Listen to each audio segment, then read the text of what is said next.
Hey there, we are bringing you another retro episode from the past. That's right, that means I must be out of town somewhere on the road. So that's okay because we have so many cool back episodes to bring up, and I've been going through and finding a lot of my favorites. This one I've chosen goes all the way back from January 2018. This was another really special episode for us.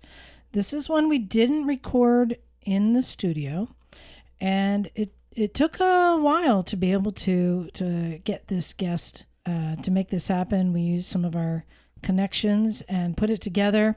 That's right. This episode is none other than Wayne Rainey, motorcycle legend. He, MotoGP racer, had in the AMA Hall of Fame, currently runs MotoAmerica. And there's even a curve named after him at Laguna Seca. So we were fortunate enough to record this at the Moto Talbot Museum, which unfortunately closed earlier this year. But it was around for many years, and they had one of Wayne's bikes on display. So not only did we get to interview Wayne at the museum, but then we got to go over and actually look at his champion race bike and ask him questions about it, which was just an amazing opportunity. Interesting note, since then, Wayne Rainey rode again. Yeah, if you didn't know, Wayne is in a wheelchair from an accident he sustained in a race, but he still stayed busy, managing teams and now managing MotoAmerica. Well, earlier this year at Laguna Seca, we got to see him ride again. Yeah, they made a special customized XSR 900 GP modeled after his YZR 500. And he did a lap at MotoAmerica with, and check this out, what an amazing thing in history to have witnessed this, with Kenny Roberts, Eddie Lawson, Bubba Schobert, Freddie Spencer, Kenny Roberts Jr., Rick Johnson, Doug Chandler, Ben Spies, and Kel Carruthers. Yes, that happened earlier this summer, July of 2025. What a cool thing for him to be able to come full circle after his entire career in motorcycling and to get back on a bike, riding shoulder to shoulder with all of his friends and fellow legends. Really cool. So give a listen to Wayne Rainey.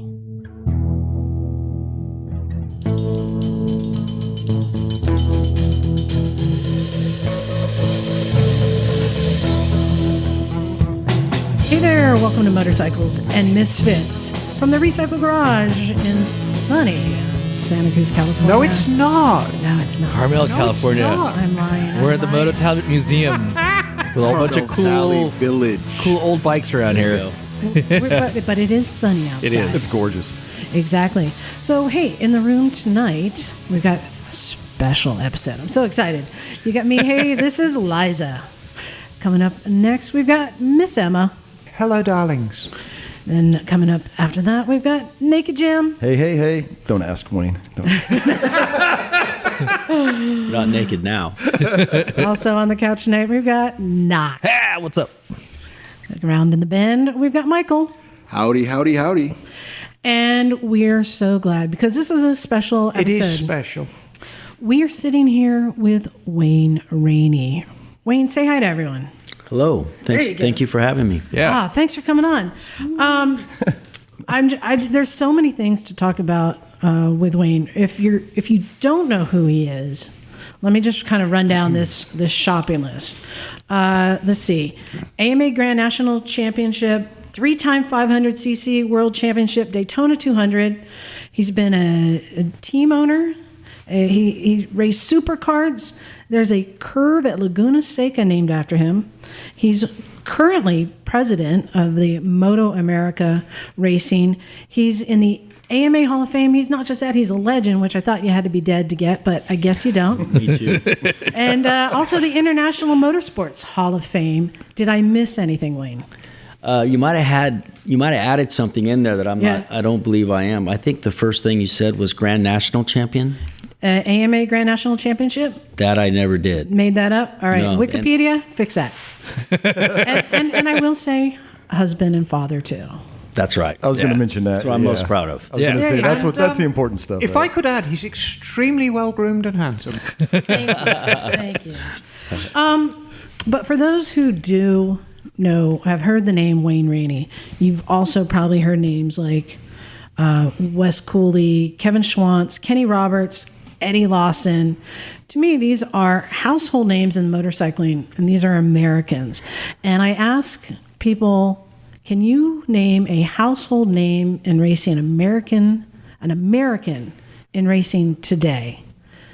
It's hard to.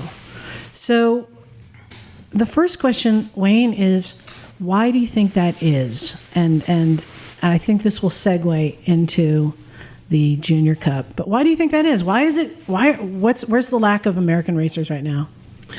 Opportunity, I think, has to be thrown in there. But I think if we look at why, when that list that you ran down of American names, and that was from the 80s and 90s, and they were all champions. And so when they went to Europe, they were able to, most of those guys went on to be world champion. But when I think the Americans dominated for 15, 20 years in the world championship. So I believe that Europe finally went, we have to do something to try to be competitive in this class, in Grand Prix, in the highest level, 500 Grand Prix. So they, I think the federations, the national federations, started working on programs to, from the mini moto on up through into GPs. So they did that. They've been, I think, Dorna being a Spanish company. So there seems to be, well, as we look on the grid now, there's nothing but Spanish and also Italians. There's a few English riders. There is, I think, no Americans in MotoGP at the moment. So yeah, it's sad, but I think the U.S. scene kind of it changed hands, changed rules right when the European federations were really focusing in on their rules and how they were going to approach this. And so everybody they were very focused on what their program was going to be, whereas here in the U.S., as I found out later, there was a lot of missteps and rule changes, and a lot of the OEs, they were on board and then they left, and then a lot of the teams left. Then riders didn't have teams to race at, so then it just thinned out. And so that's a long answer, but that's kind of what I think. Well, you're qualified to give that long answer. That's why we asked it. So what do you think the answer is? Well, that's that's the big question. So, well, we've acquired AMA Superbike Racing, so we rebranded it MotoAmerica. We've had it we're starting our 4th season. We are trying to focus on making our series competitive, to make it a series where there's value, that sponsors want to come back, the OEs want to come back in and with teams and to showcase their products. But it's going to take time. I mean, there was, if we look at when I stopped in '93, and then I think it was Kevin Schwantz, and then I think Kenny Roberts Jr. was he had a world championship, and then Nicky, but there's been nobody since. So, and there's been a lot of years that's gone by, and I just think that it's going to take somebody very special in America, as far as a rider goes, to have that shot to get back on the grid over there. I think it's very possible, but it's going to take a guy that we all see at the racetrack and go, that's the guy there. that's the guy that's going to, he's going to line up on our grid. He's going to absolutely destroy everybody on our grid. And we're all going to go, that's the guy that needs to be there. And do you think that person could happen in the next couple of years, or is this something that has to develop, like to the younger things that have been going on, the KTM-RC that's been renamed, as you had mentioned, but I mean, do we have to go back to that age group of kids to see that happen, or? Well, I think it's both. I think, to your first question, is there somebody there now? Well, if we look at our grid with Cameron Bobier and Tony Elias on the Suzuki, Roger Hayden, and then you have Garrett Gerloff. He's like the new rookie there. If he's in a good and a bad situation, because he's going up against guys that are very they have a lot of experience. But if he wants to go race in MotoGP, he has to not only be competitive, he has to beat these guys more than they beat him. That's asking a lot as a rookie, but if you want to get everybody's attention, that's how it can happen. And if he wants it bad enough and he works at it hard enough, why not? Yeah. Before we go any further, this is very exciting racing. Can you describe the machines that these guys are racing right now? Here in MotoAmerica, the Superbikes, yeah. So they're basically, we are on the same rules package as a World Superbike. So when you see Johnny Ray and on the Kawasaki and the Ducatis out there, I believe I know Yamaha has a team, but we are on the same rules package as the FIM World Championship. So it's basically a production street bike that you can modify the engine, you can modify the chassis, you can put on higher level suspension components, and you also have the really trick electronics package to it. And I think they have around 220 horsepower. Right. So they're beasts. They're wicked fast. And the thing I like is if you're riding a ZX10 or an R1 or a Gixxer, you can recognize your machine on the track. You can recognize elements of that machine being ridden around the track. And I think that's important for people to make that connection. It's kind of always been that way. You mean other people's street bikes, not Wayne's bike? Right, other people's street bike. Yeah, exactly. Well, and it's incredibly exciting racing. We watched it at Laguna, and unfortunately the crowds aren't as big as they used to be, but there's still good crowds. But you can get close, you can get around the bikes. The racing is exciting to watch. If you haven't been to some of the MotoAmerica stuff, it's great fun. So I wanted to get into the Junior Cup because this seems like this is planting the seeds for the future of American racing. So before it was the Junior Cup, it was called the RC Cup. How long has this been around? So when we in 2015, when we started MotoAmerica, KTM contacted me and they told me about this program they had, the RC 390 Cup. So we decided to jump right in on that, and they supported it with a 18-wheeler at the track, and private teams, families were buying these bikes, and they could come race in MotoAmerica. It's a spec bike, but it was a race bike, and they had a great program that they brought to each and every race. And if there was an engine problem with one of the bikes, they would replace the engine for that individual team. And to see these young kids racing on identical bikes was some of the best racing that we had throughout the last 3 years. And so that's where it started, and it was very, very popular. And then I think other manufacturers started introducing their 300 capacity bike, and they were really eager to try to get into this class, but we had an agreement with KTM. And so I think as the kids were coming up through that class, there was other riders now starting to buy these other OEs. So this program, it's going to change this year. We've rebranded it Junior Cup, and now we've allowed Yamaha and Kawasaki and Honda's going to participate. Cool. Yeah, and that's something I love too. When you put the racers on bikes that are matched and I'm not going to say restricted, but really it's the rider winning the race, not the amount of money thrown into the bike or the technology.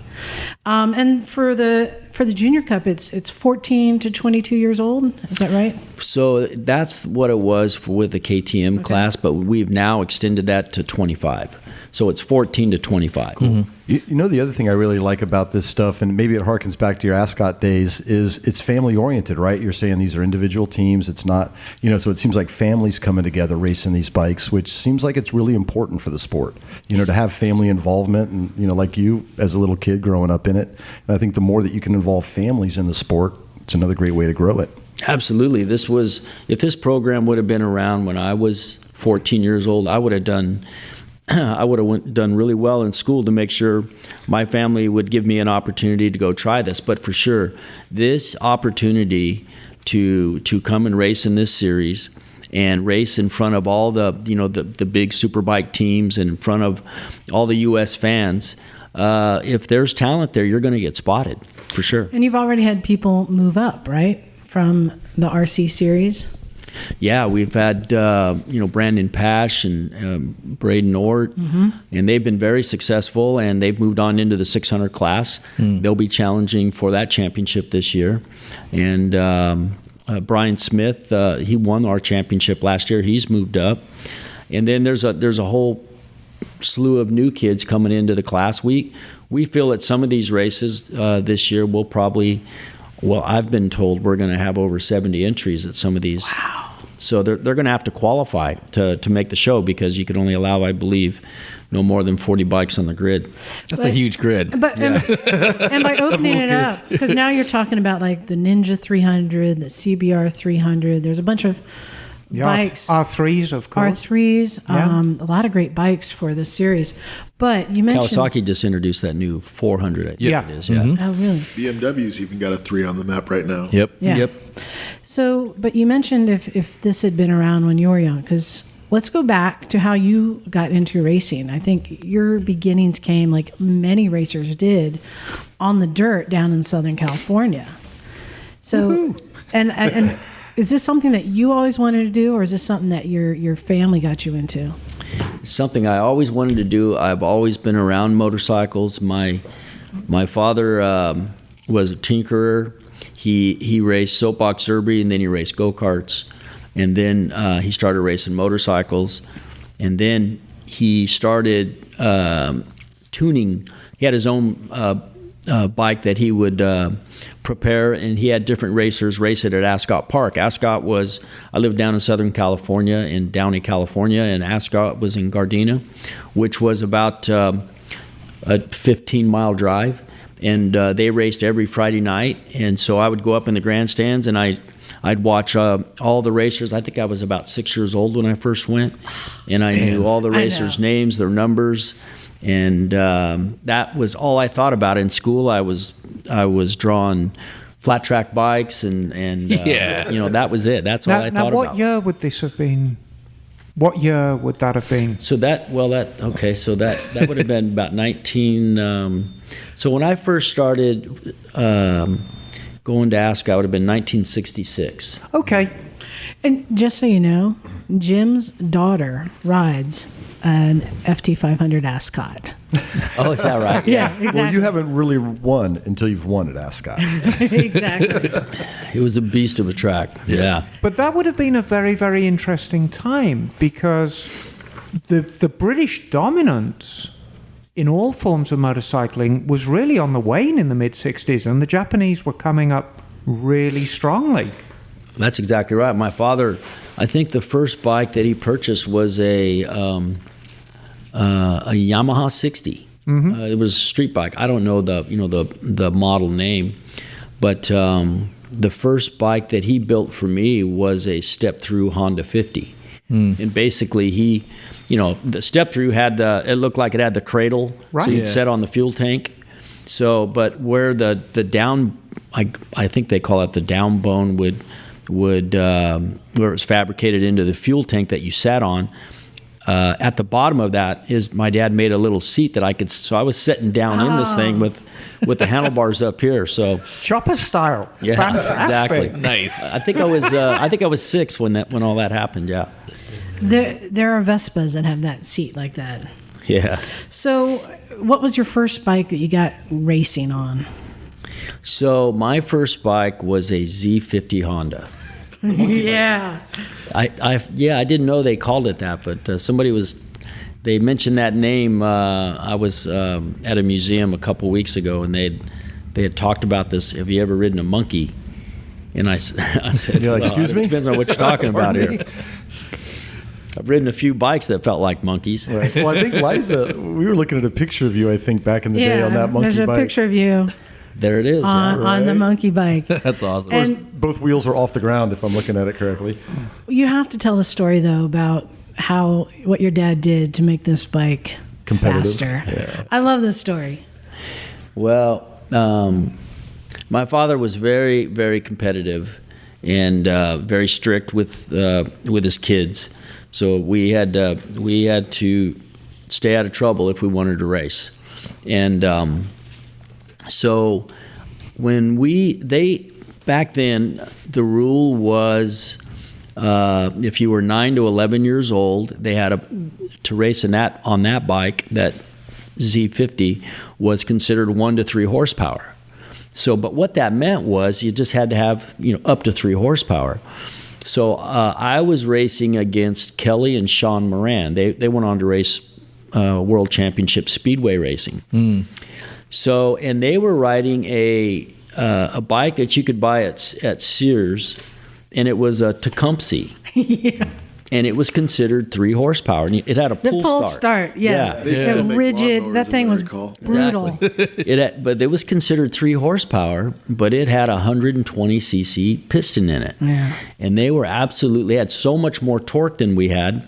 They didn't have that bike didn't have a gearbox. The Honda did, but we just had a little 50 cc.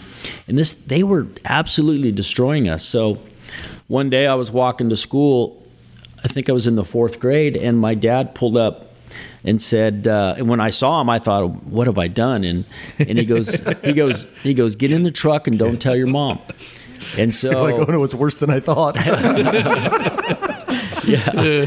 So we went to Saddleback Park, and that's where we were racing. But this particular day we were testing, and so he wanted me to. This was my very first test session I had ever done, and so he goes, "I've done some work on this thing. I just want you to ride it, see what you think." And I went out, and when I rode this thing, it was like triple the horsepower from what I had. I was actually able to power slide the bike like my heroes did at Ascot, and I was just cool.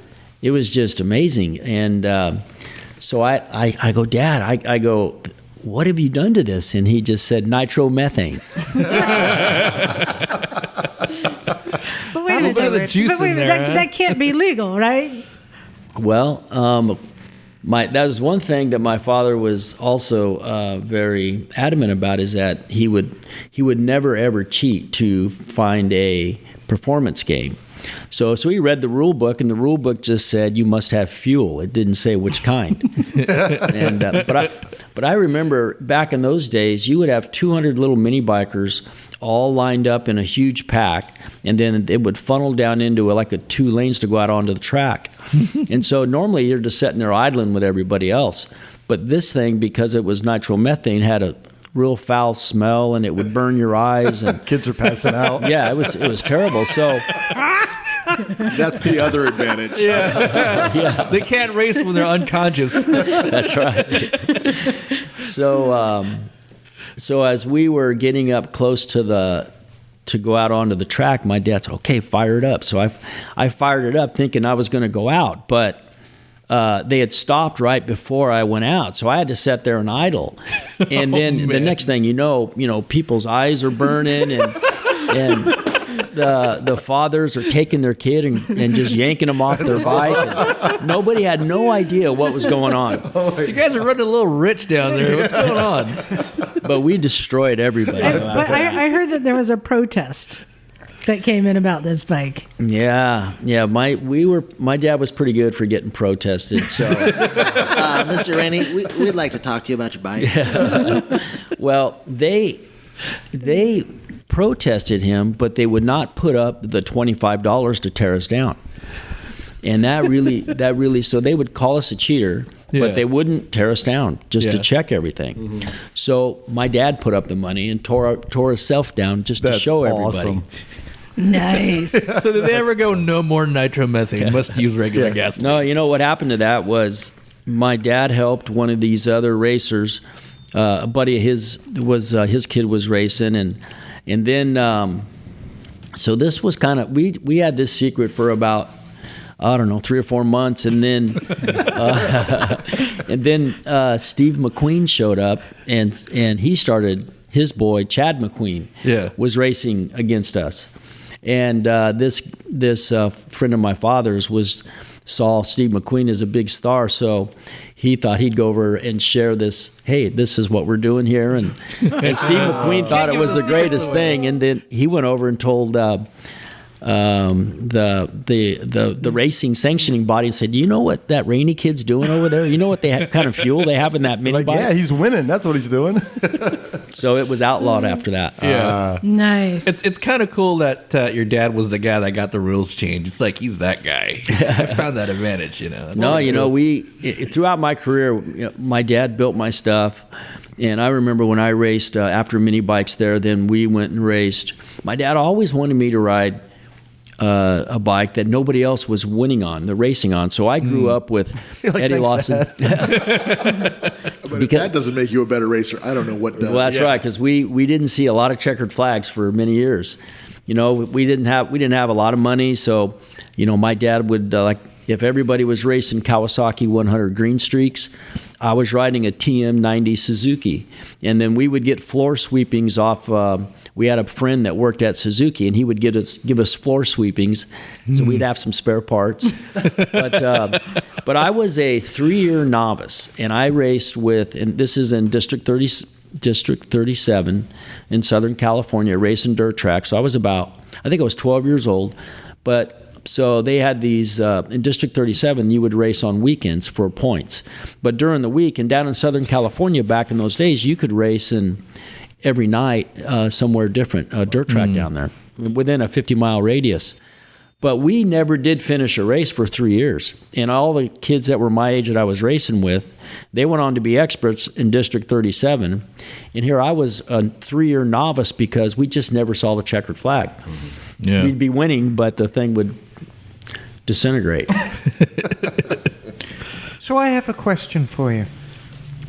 You've got such a long career. You've had a lifetime involved with motorcycles. Really a lifetime. We've already established you've been messing about with motorbikes since before you were in school. Here we are. It's 2018. I'm not saying what is your legacy. What do you want your legacy to be? How would you like Wayne Rainey to be remembered in the world of motorcycling? For your racing career? For your ownership of a team? I never really thought about it, really, because I'm still in the sport. I still love motorcycles. It's I think we all know the feeling that and the freedom that motorcycles give you, no matter if you're riding to work, riding down a country road, or racing them at the highest level. Motorcycles it's the only thing I've ever done. It's the only thing I ever thought about. I obviously I had an injury that I lost the use of my body with, so you'd think that why would I still be in this sport messing with bikes? But, it's... I never think about what happened and why me, and feel sad because of what race and bikes had done to me. And I also think about the opportunities that I had growing up and the feeling that I had racing and being able to race in our local championships, onto the AMA championship, and then being good enough to be recognized to go over and race overseas, and then also going on to be world champion. So why? I just feel that I'm in a situation where I can help the next generation, and I want to see racers get the opportunity that I had. And I just don't feel that has happened here like it was when I was racing. And so I'm trying to give back what the sport has given me. That's a great answer. So your legacy is actually an ongoing thing right now. Because those of us who have had a lifetime with motorcycling, and myself and Liza, we've been messing about with bikes, not as long as you, but I've been messing about with them for 40 plus years. Liza as well. And I'm at the stage where if I can get younger people interested in motorbikes and carrying on, they're a wonderful thing. I mean, in this sterile world we live in, we've kind of escaped. I mean, motorcycling, it's so good, it really shouldn't be allowed, but somehow motorbiking has escaped all the rules and regulations and the sanctions that we get these days, and we can still have fun with it. And actually, that brings me, I'd like to talk about the current state now in MotoAmerica, because there's been some rule changes. Can you describe what those changes are and why they were put in place? Yeah, when we started, the main class was Superbike. That's what they always wanted. That's what they had always raced in. They had their own teams and stuff. Can you state the classes of racing so people know? Okay, so we have Superbike as our main class, and for 3 years we had stock 1000s racing with Superbikes because we did not have enough Superbikes. So we were able to race the stock 1000s, and it's just a street bike that you modify. But every year for the last 3 years, we had modified the rule of the stock 1000 so they could be closer and more competitive with Superbikes. And last year at the last race, we actually had a stock 1000 team. Matthew Skoltz, the rider from South Africa, he won the race and beat the factory guys at the last race. So we thought it's time to change now and split the class, because when you have Superbikes and stock 1000 racing together and you have new fans that you're trying to get to come back to the sport, you're trying to attract the old fans to come back to support the series, and then you see there's this mixed classes, it just didn't make sense as it being a real high level. It seemed more like an endurance race when you looked at all the different bikes out there. It was confusing. Yeah. You'd have a guy that finished on the racetrack, he finished 5th, but he won his class, and that's very hard to explain to somebody that you're trying to get them to support the sport. So for this year, 2018, we have split the class, so Superbikes are going to be back as a Superbike class, independent, and then the stock 1000, we basically took all the performance parts back off those bikes and made it'd probably be a bit more less expensive to race, but we are going to use the stock 1000 class as a support race, and also we're going to find new talent from that class. And then the probably the second most important class underneath Superbike was going to be our Super Sport 600 class. So in the past we've had the same thing. There was not that many Super Sport teams, so we had to combine it with a stock 600 class, which is the same issues we just talked about. So what we've done for this year is we've taken the rules and we've taken some of the performance out of the Super Sport bike, and we've just combined the class. So everybody now is racing in Super Sport 600. And so everybody, we feel, can be competitive against the top teams. Those advantages that the top teams have will not have those as they have in the past. And then we have a new class. We're still naming the class. I kind of like MotoAmerica Twins. I think I just saw that with somebody had wrote in, and I think maybe I'm talking a little soon here on that before they announce it. You heard it here first. This is a Misfits exclusive. Keep talking, Wayne. But this is an interesting class. This is one I think my father would really enjoy, because the way motorcycles are now, they're so complicated with the electronics and all. in racing, they were already at a high level. It was very difficult to tune the bike. Yeah. So this twins class, we call it, it's like for a tuner's class. So you can, the rule is, well, the only rule is that you cannot touch the chassis. The chassis has to stay stock. But you can do what you want to the motor. It's up to 800 cc's, no nitromethane. And yeah. So, but you can put your, you can modify the suspension. So you can, work with the horsepower of the motor and cams and stuff, but you got to finish the race. Yeah. So we have a lot of interest in that. We think that's going to be fun. And then finally is the Junior Cup, which we talked about earlier. Nice. So MotoAmerica, you took that over 2014, I think.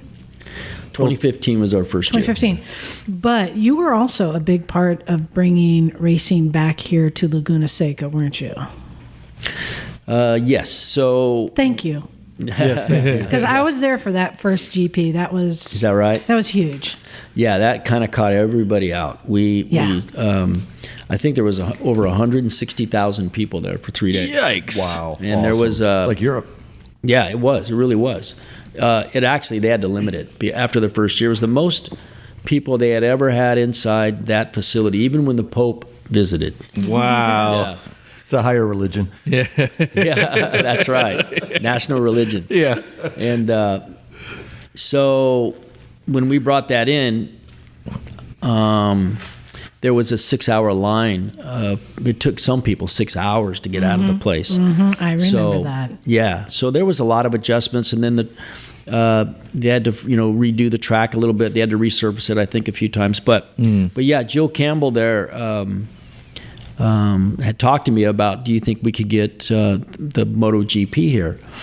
And so I said, well, let's go talk to the guy that can let us know. Carmelo Espeleta, he was the guy, the CEO of Dorna of MotoGP, and so the timing was right. Yeah, it was excellent. I was in one of the pit row suites too with my friends. It was so exciting to be there. So, how do you get a curve named after you? Oh, well, that was a surprise. I had no idea. I think, I had raced at Laguna Seca in 1982,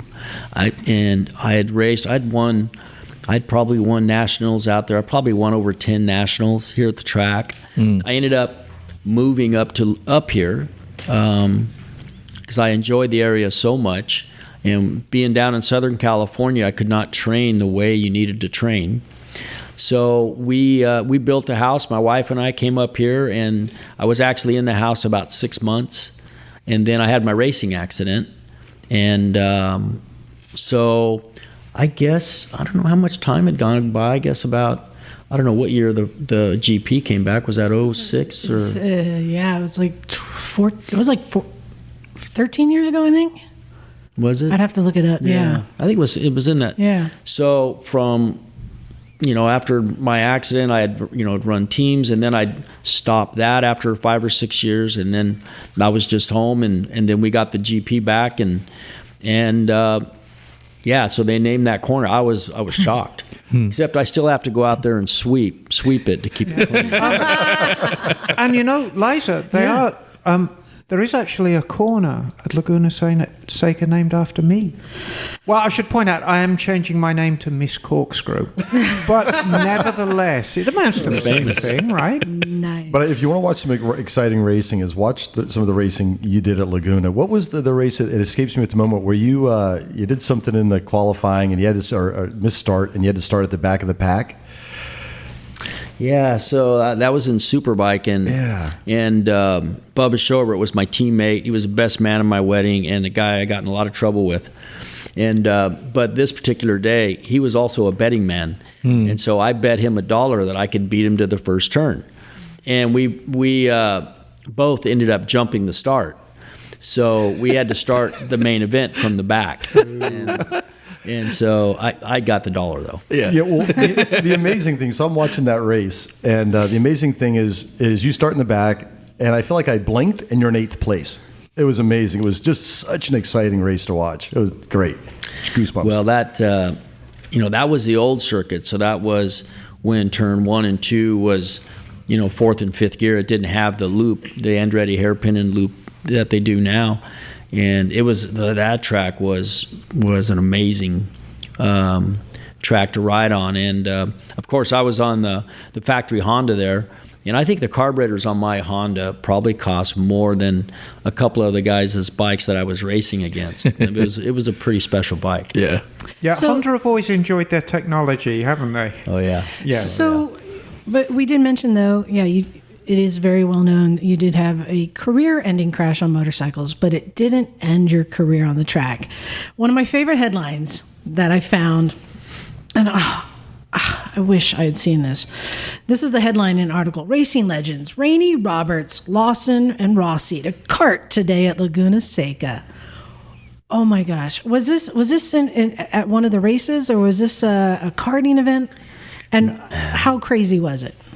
Well, it was one of my stupid ideas, I think, in the end, because it was good. All the best ones are. Yeah. I mean, it was during the Grand Prix, during MotoGP, and I had this idea with Yamaha, Bob Starr, and I said, "Hey, you guys are sponsoring the race." I said, "I'm racing these supercars, Eddie and I." I said, "I can get a couple more," and I said, "Let's bring Kenny, and let's get Rossi on one, and we'll just do a little exhibition. We'll just go out there and play around." It's always a little exhibition, quote unquote. Yeah, so they ended up paying. We rented the track. We shook down all 4 karts. And, we had tires, we had everything done. And so Eddie, though, he was being a nice guy. And so Eddie took his TZ, the one that had all the titanium and all the weapon, and he gave it to Rossi. And Eddie rode his 250 single because in Eddie's mind, we were just going to ride around and just pass each other and nobody'd know the difference. So... But that got lost in translation with Rossi. Yeah, as soon as you got on the grid, that was out the door. Yeah, well, so, and he's racing in the Grand Prix. So we show up on the pre-grid, and I tell Valentino, I said, what we're going to do, we're going to go out and we'll just do a couple laps and we'll just, play with each other for 3 or 4 laps. Easy race, no? And I told him I was going to win. And so, but race, no? Yeah. No, but what happened is that we went out, but when we went out onto the track, we went out really fast. Well, Rossi thought that we were going to go slow. So we had taken off just to warm tires up and stuff, but when we got to the 3rd turn, Kenny Roberts' kart threw a chain. So what we did is we had to come back in. We had to wait for Kenny to bring the car back to fix this chain. So I said, okay, let's go. We got it all fixed. So when we went again, Rossi just took off because he thought that's what but by then everything was warm. So we were just cruising around, and Rossi just kept going, never turned around. And Eddie never got over that. He is still upset about it. That's hilarious. Yeah. That's awesome. And for people who aren't familiar with karts, these things are not a joke. Yeah, these things go. What's like top speed on a kart? Yeah, I think we saw about 130 plus. Dang. Yikes. Yeah. One of my favorite things about that story is your dad built a kart too, right? He built all those karts. That's awesome. He built all the karts for Eddie and I, and Eddie was riding a single. That was a 250 Yamaha single, and Valentino was in his kart. That was a Yamaha twin TZ, the one Kenny had. Mine, it was just like my dad built all those, and That's cool. yeah, You're only 2 inches off the ground on those, if that? yeah, you're very low. Okay. Yeah, That's ridiculous. And I guess they can take the curves pretty fast too, because I had heard at one point that I think this was about 10 years ago that the current track record at Laguna Seca was on a kart. That somebody had said. yeah. They're fast because Yeah. you get all vehicles on that track. Yeah, that's the thing. Racing a kart is no different really than racing a car. You have all that rubber. You have down. We had wings on our kart, so it was creating downforce. So you could brake very deep. You could go around the corner. in a cart, you could go around a corner in fourth gear, where on a motorcycle, that would be second gear. Because, the contact patch of a motorcycle is about the size of your fist. Yeah. And, of course, on a cart, you got more than a foot. So, that was, racing karts and cars, you have different lines when you approach a corner than you do on a motorcycle.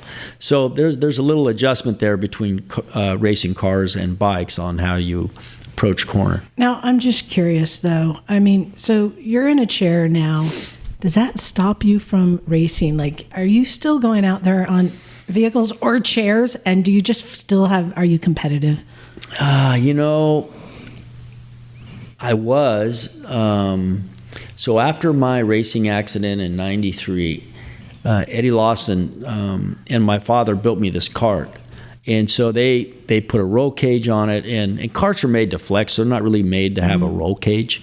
But with my case not being able to get out of the kart if I had an issue, so I was Velcroed into the kart, and but we built handlebars, and Dan Gurney had built me a special front brake that was also had a brake bias for the rear brake. It was the only one in the world that worked, and so I could see that I could be competitive, and so I went from thinking, let's, the racing thing's done, to getting back in this thing, and then going faster and faster and getting more comfortable.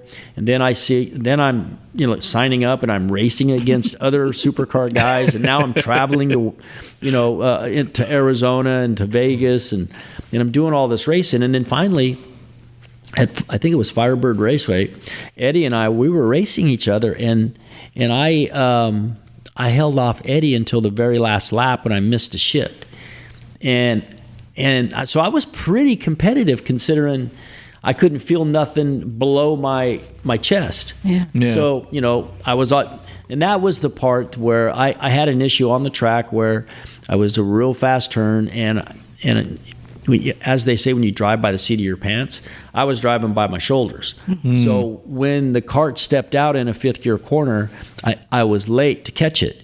And what happened is that it swapped ends, and I ended up spinning back to the inside of this fifth gear corner into the dirt, and then back out onto in front of the pack. But there was dirt, and nobody could see me, and I was stopped now, and I could hear cars going, wow, wow, wow, wow. And then I thought, and I looked at my hands and I go, I don't want to lose these. So I just wound it down from that point, but I was very competitive. Yeah. That's what it took. Yeah. Nice. Well, I know that I really want to talk about some bike comparisons, but I do want to leave time to make sure we get to talk about the bike that's in the other room. But if you could talk about the difference between the bikes then when you were racing and the bikes now, and does it take a completely different racer, or is it the same skills? Is it a different kind of crazy? Like, could you put Randy Mamola on a modern bike, and what would he do? Randy, how old is he? He could probably still go pretty good on a MotoGP No, bike. I think the more pertinent question is, could you take a current competitive racer and put him on your bike? Oh, yeah. Or even further back, put him on Barry Sheen's RG500, which was pushing 100 horsepower. That's it. Back in the 70s. Yeah. And how competitive, because you talk about seat of your pants. That thing out there, that's seat of your pants riding. Those things were beasts. Those bikes there, that bike in there was a pretty wicked ride to control, but one that I thoroughly enjoyed so much because it was all the challenge I could ever ask for.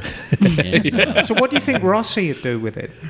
well, he actually raced two strokes. Right. So And- he's and- kind of half used to it, but he's still used to a more modern chassis. Yeah, well, Rossi will tell you that the current bikes were, to a certain degree, much easier to adapt to than the old bikes. Those bikes in there, those 500 two-strokes were very, very unforgiving because there was no. First of all, the torque character of a two-stroke is one that unless you rode one, it's difficult to explain the feeling of how it worked. Except you aimed the bike because. The two-stroke there was no torque below 9,000 RPM, and then it exploded to just 12,000 RPM. So you had about 4,000 or 5,000 RPM that you were racing with and having to control the bike. And back in those days, we had 200 or 300 different gearbox ratio differences that we could play with, and at every circuit, I was always constantly trying to find 25 RPM. In a certain gear combination, like for a second gear corner somewhere. And that's we were down to those minute RPM differences because of the way that when the explosion of the two-stroke was not linear, whereas the four-stroke bike, like a super bike or a MotoGP bike, is very linear. So when you open the throttle at 3,000 RPM, it's just flat torque range. It pushes real hard, but it doesn't explode. It's pretty smooth all the way up to the top. Yeah. And then you add, then those bikes have 260 horsepower, I'm told. And then you add the electronics where you can control what that torque does and how you go through the corner with traction control, wheelie control, the side slip. There's so much stuff that you can do to these bikes. And so if you really look at what that bike is and what they currently have now, and then you say, okay, so where's the safety difference? Well, the good guys are, most of them, high-sided the bike. But now you rarely see a high side. Most of the guys lose the front on the brakes because there is no electronic assist on the brakes. So that's the big difference. I wonder sometimes if Rossi's success has somewhat contributed to the fact he rode those old two-stroke bikes, and had that experience, and maybe that's helped him throughout his career, or is he just that gifted of a rider? I think it's all that. Yeah, I think he races in a country where motorbikes are part of the psychic of the grandmother in rides to the bread store on her scooter. Yeah, everyday life. Right. I mean, everybody rides a motorcycle over there. So not only that, it's Italy and all the passion for racing that they have, whether it's car or bikes, Giacomo Agostini. There's a lot of history there. And, it's Grand Prix. It was founded in Europe. And so Rossi was able, when he started, I think it was after I had stopped. But he had started right when the internet took off. When I raced, there was no cell phones and no internet. And he started when all that started going. And then of course, his personality was perfect for it. So how did you, this is kind of like a weird question, but how did you eventually just sort out that particular bike in there? I mean, it was just trial and error. How did you start your setups? I mean, Well, I raced in an era that we were able to ride. There was no restrictions on how much you went testing. So in my, I explained a little bit earlier where my dad always wanted me to ride on different bikes that nobody else had. I was the same way with tires.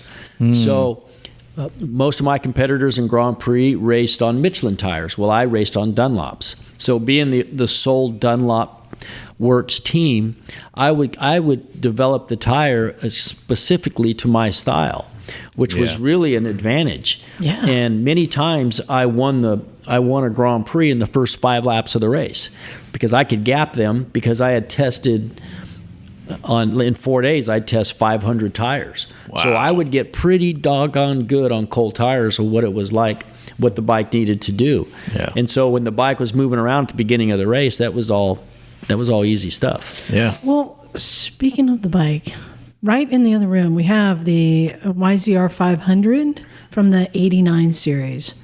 Can we go in there and take a look at it? I think unless it's been changed. Unless it's been changed because you don't know what they have over there? I think it's the 91 bike. All right. Oh, wait, no, it's the 90 bike. It's the 90 bike, yeah. I'll believe you. Yeah. Has it got number 2 I'll believe you over Wikipedia and the signage on the bike. I would like to point out I've got many motorsexual urges for that bike. Oh, you just keep that. But also, hey, and I wanted to, before we go in there, I wanted to thank you for coming out. And I especially wanted to thank Rob Talbot and his guys, Bobby and Greg and Rich here at Moto Talbot Museum. This place is truly a gem that we have here. It's a fabulous place. When I walked in this morning, I was like, I never get tired of coming down here. No. Yeah, so I wanted to thank them. Actually, Rob and Bobby are in Vegas at an auction right now. Making it rain. Who knows what else is that what you do in up. Vegas? Spend money? Yeah, I think so. We'll check his Instagram tonight because I'm sure he'll be taking a photo of the bike that he bought. Yeah. Well, let's go in the other room and check out that bike. All right. Cool. Hey, Knock, can you describe what we are looking at here? Okay. This is a GP bike? Is that a question?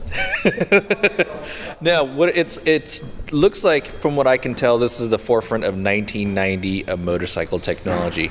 The fairings aren't carbon fiber like as they are now. They're fiberglass from what it looks like. Although the brake rotors and the brake rotor covers and the ducts are carbon fiber. The rotors they look like 220, maybe 250, 60 millimeter in diameter, but they're like 10 millimeters thick. And my guess is, they're super light. The brakes are not radial, they are axial. But there are two sets of mounting holes for if they wanted to swap larger rotors, they could just move the unit up and down. Whereas the radial ones now, they just put a couple of shims and move it outwards. Tons of pipe work, but it's all hidden. You can't really see it from this side. They're all on the other side. Remote adjuster for the rear preload from what we were trying to figure out. We were trying to figure out if that was actually used in situ or if it was just a setup and you left it alone, or if it's something that you just said as the tire wore or whatever, or the suspension heats up or the liquid heats up in there, the damping changes. Öhlins front forks, and this is one of the coolest things I saw, I'd never seen before. The portion where you would put the fork seals and the dust seals, they're knurled, and it looks like they're threaded on there. If you could look closely, you could see threads just underneath where the upper fork tube stops. And so I'm guessing those knurls are designed so you could, it's designed to be removable. That's my guess. I can't figure out why they would do it that way, but that's what it looks like. Yeah. Well, I know who we can ask about that. Who's that? So we're looking at the Yamaha YZR 500. Wayne, we've got some questions for you already. Okay. So, first question, Knock had a question about the fork seals. They leak. Is that why the knurled knob, is that screw on there? Yes. Yeah. So, these forks were built just for this bike, for this Grand Prix racing. And so this bike, this is an interesting story. Yamaha had never given a Grand Prix bike away to anybody, not even to Kenny Roberts. Wow. And he was 3-time world champion, their first world champion. And then after my racing accident in '93, so I was in the hospital rehab for 11 weeks, and I came home, and this bike was in my driveway. So so they had given me this bike, and it was so I was injured in '93. This bike was the first bike that I won my first world championship on in 1990. So this was just as it was when they took it off the track when I rode it. It was actually the last. We raced at Phillip Island, and then they did a big test at Eastern Creek in Australia, and that was just as it was. And they took it from there, and they put it in a crate, and it was just sitting wherever it was in the factory, and then they gave it to me. This has like track mojo on it. This is. Well, it did, but then it, as you can see, obviously it's just like it, it's getting older now. Sure. But So can we get to basics? We're going to include a lot of pictures on this on our website, so as people listen to the podcast, they can see your actual bike. It's 500cc. It's a two-stroke. Yep. 4-cylinder? 4-cylinder. V4. Okay. Magnesium cases. Yes. Magnesium carburetors. About 160 horsepower, Yeah, I think so. but very lightweight. I think it weighed, 115 kilos, whatever that is. Okay. Not much. No, so I think it's 260 it's pounds? something like that. Yeah. That's insane. It's nuts, isn't it? Yep. And these tires were from 1990. So the rubber that they race on now is so much different than what we. So if you was to take Marc Marquez and put him on this bike with this. With the rubber that we raced on, He'd last to the first corner. he'd be going, wow, this is quite a bit different than what I'm used to. But he would get used to it though. He's okay. So where would the power be? About 11,000? It starts signing off at about 11.5. It starts starting the over rev. It over revs to 12, but it would.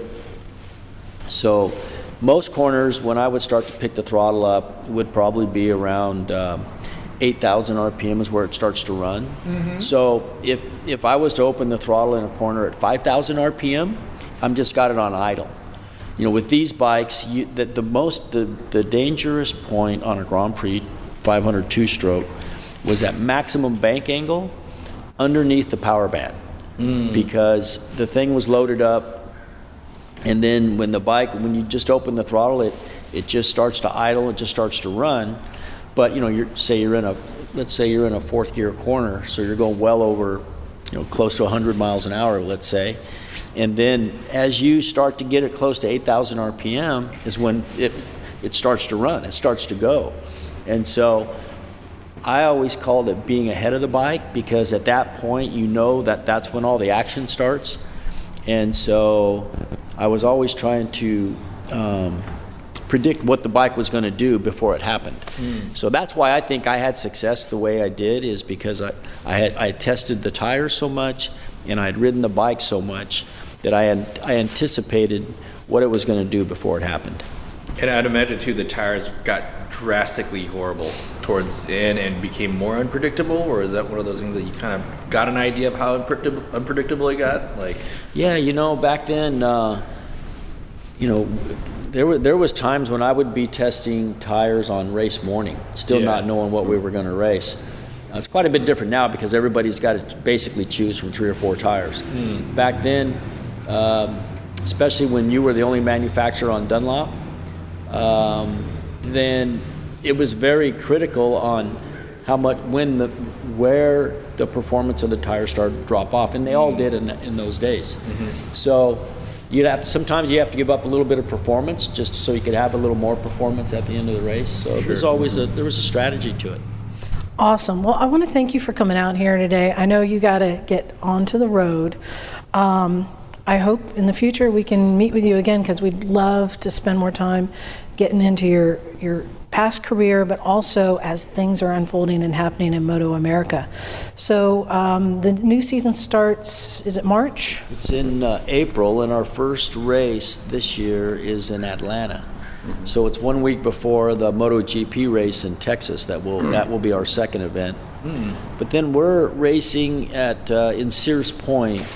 Actually we're racing at Sears Point. Now Sears Point, that would be a good race for you guys to attend. That or Laguna Seca. Laguna Seca, I believe, is the weekend of June 22nd through 24th. So they moved Laguna up this year, and then I got it on my calendar. So it's the Cycle Gear Championship of Sonoma, and that's August 10th through the 12th. Nice. Perfect. Cool. But we have MotoAmerica this year is doing 3 events where we are bringing music as a part of the event. Like DJs? So, no, music. Really? Live music? Like big band, not a big band. Well-known band is going to come play. We haven't announced it yet, but it's going to be one everybody knows. So if you love Leonard Skinner, this is an opportunity. The ghost of Van Zandt. Awesome. Well, in wrapping, I would love to get a photo with you with the bike to use if we can. If I could do my ass kissy bit, Wayne, you are a true ambassador for the sport. Yes. And motorcycling in general. So thank you. Thank you for everything you've done. Thank you for everything you do. Thank you for your future within this sport. I'm really awestruck by the whole thing. Well, very kind words. Thank you very much. Awesome. You're very welcome. Thanks a lot, Wayne. Let's get a photo. Okay, guys. So that just happened. That was fucking cool, man. That was pretty cool. Cooler than cool. Geez. Knock. That's how I know what it's like to touch a winner now. That's just what's up. Wait, you touched his what? I will say, Maybe. when we said goodbye and shook hands, I immediately held my hand up, walked over to my motorcycle, gripped the throttle, and transferred the mojo into my throttle. That's that winning mojo, dude. Oh yeah. I feel bad. I have a bit of a confession to make. I've been out here to the museum twice, and 2 of the 3 times Mr. Rainey's actually been here. I was here when they dropped that bike off last year, I think. So I felt a little like, I don't know. What's that thing when you remember something? Deja vu. Deja vu. Yeah. I felt a little deja vu. I was back here again, and I was like, this guy just must hang out here. You get to talk to him this time, though. But I'm going to do my ass kissy thing again. I mean, what a gentleman, and what a great ambassador for the sport. He's a chill dude, man. He really is. That's like our highest compliment, is it? If you're a chill dude, that's like the highest compliment. You could hang in with us and drink beers in the yard. Mm-hmm. Oh no, he'd totally hang with us and drink beers. And he's fast. Yeah, he's fast. Yeah. No, it was it was great talking to Wayne Rainey, and we barely touched on his career, but the reason that he's so accomplished and well known is because he was an amazing rider, even though I think his GP career is only like 5 years. Yep, it was 5. It was 5 years. We had the most out of won 3 out of those 5. You know, Pretty awesome. 5. So, if you are one of our younger listeners and you're like, Wayne who? Research Wayne Rainey and be blown away. And remember, Wayne Rainey was winning races in the late 80s and early 90s with less horsepower than the ZX-10 has now. A lot less weight, of course. Well, they're also like vaguely, barely manageable bikes that had to be ridden, you know, the unrideable, crazily. Well, a lot of times Wayne, you look at the interviews and stuff, he'll talk about just the fear he had riding those bikes. I think he rode 1,000cc bikes prior to going back down to 500s. He basically was terrifying. Yeah. Yet they still go. Well, and we again, for those who aren't that familiar with him, we mentioned his crash in '93, and it was there's some great videos and a lot of interviews we found in doing our research talking about that. Yeah. But he was riding. He had crashed the week before, and had like a cracked vertebrae and I think a broken rib and some ailments that he didn't report because he didn't want to be held out from racing. That tells you the level of racing these guys are doing, that they'll ride injured. They do it hurt, man. They'll do it hurt. And then he said when he crashed, he wasn't riding 100%. He was riding like 75% and just didn't pay attention and washed the front end out in a turn, which so many crashes now, it's a low slide.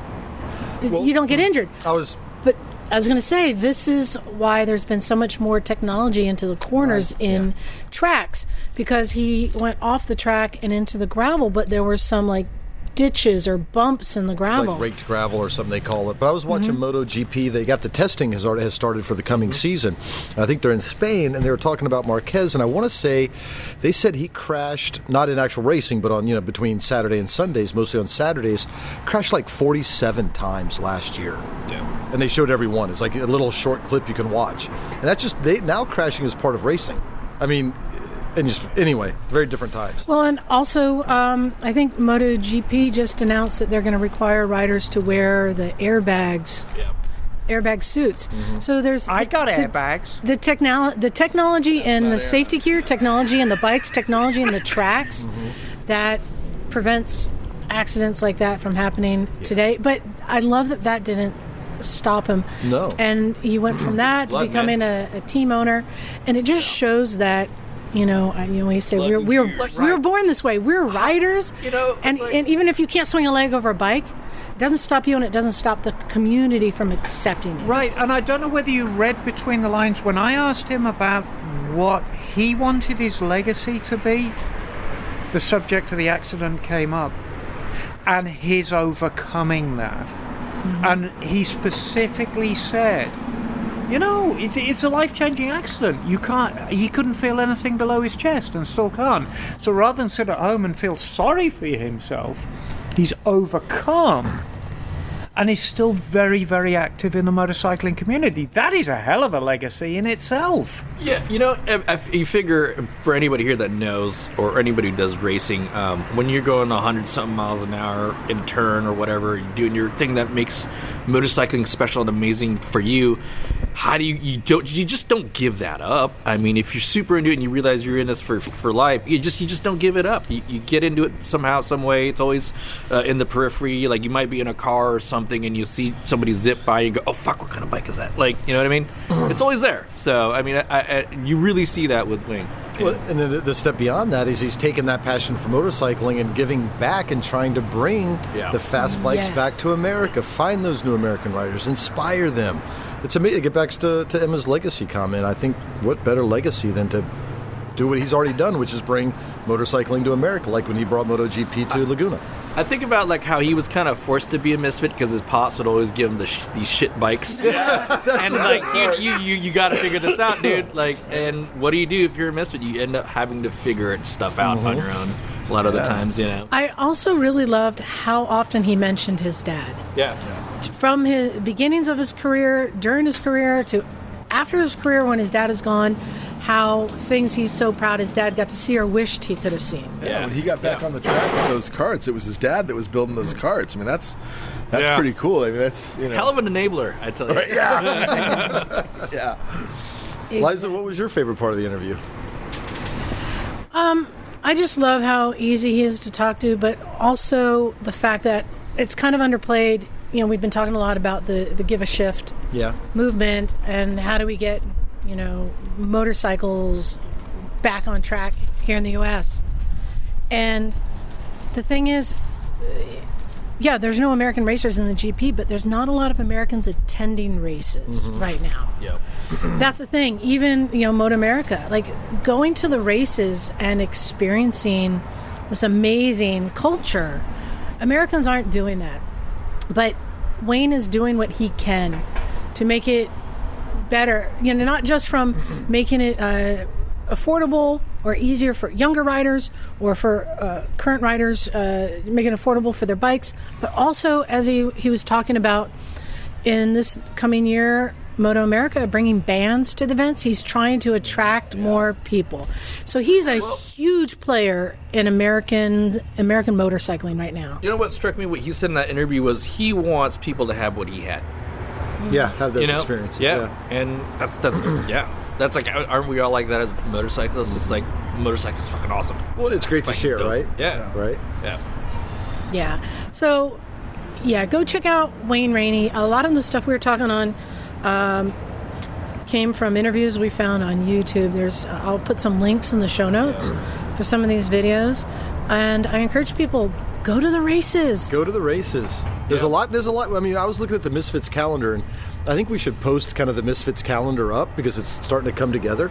And if you look at the number of motorcycle events going on, there's all sorts of stuff all the time. Racing, shows.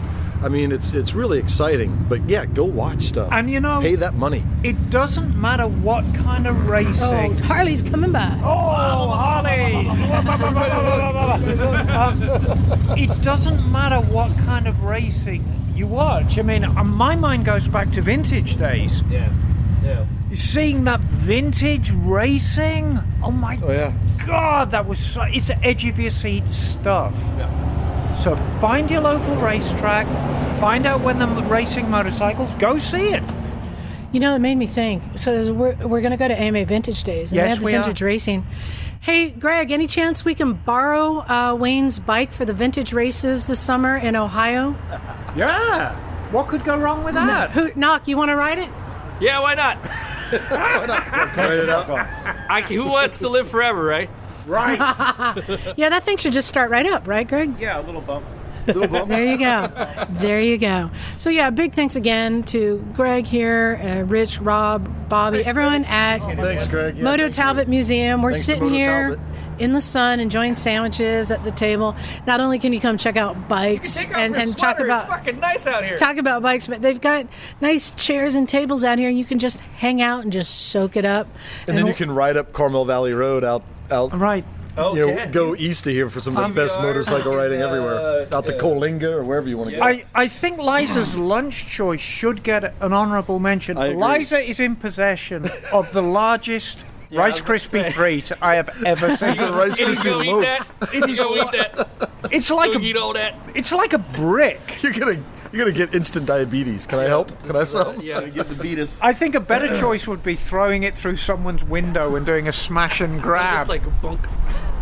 nice. So Yeah. I think this is the part of the show where we thank everyone for listening. Yes. Thanks, And- guys. Thanks for listening. Since Zach isn't here, Knock, can you tell everyone how to reach us? You can reach us at recyclemotorcyclegarage@gmail.com. You can find our Facebook page at Recycle Garage. Yeah. You're guessing now, aren't you? Oh, fuck yeah. You can call us at your mom's house. Yeah. And it all falls apart. And Instagram. Check out Instagram, recycle_garage. You're right. We don't promote the Instagram a lot, but good. Jim, Well, Liza still has an AOL account, so that's all right. And just in case you haven't been listening for the past few weeks, if you send us a stamped addressed envelope, we're going to send you some Ace stickers. And they are Ace. Got one on my bike. Ace stickers? Some stickers. Some stickers, and they are Ace. Aces. Oh, sorry. Not a sticker. I need to put my speaking. nice. So on that note, I think we're ready to get out of here. Thanks again. This is Liza. Emma, darling. Make it, Jim. Yeah, what's up? And Michael. And we're out of here. Cool.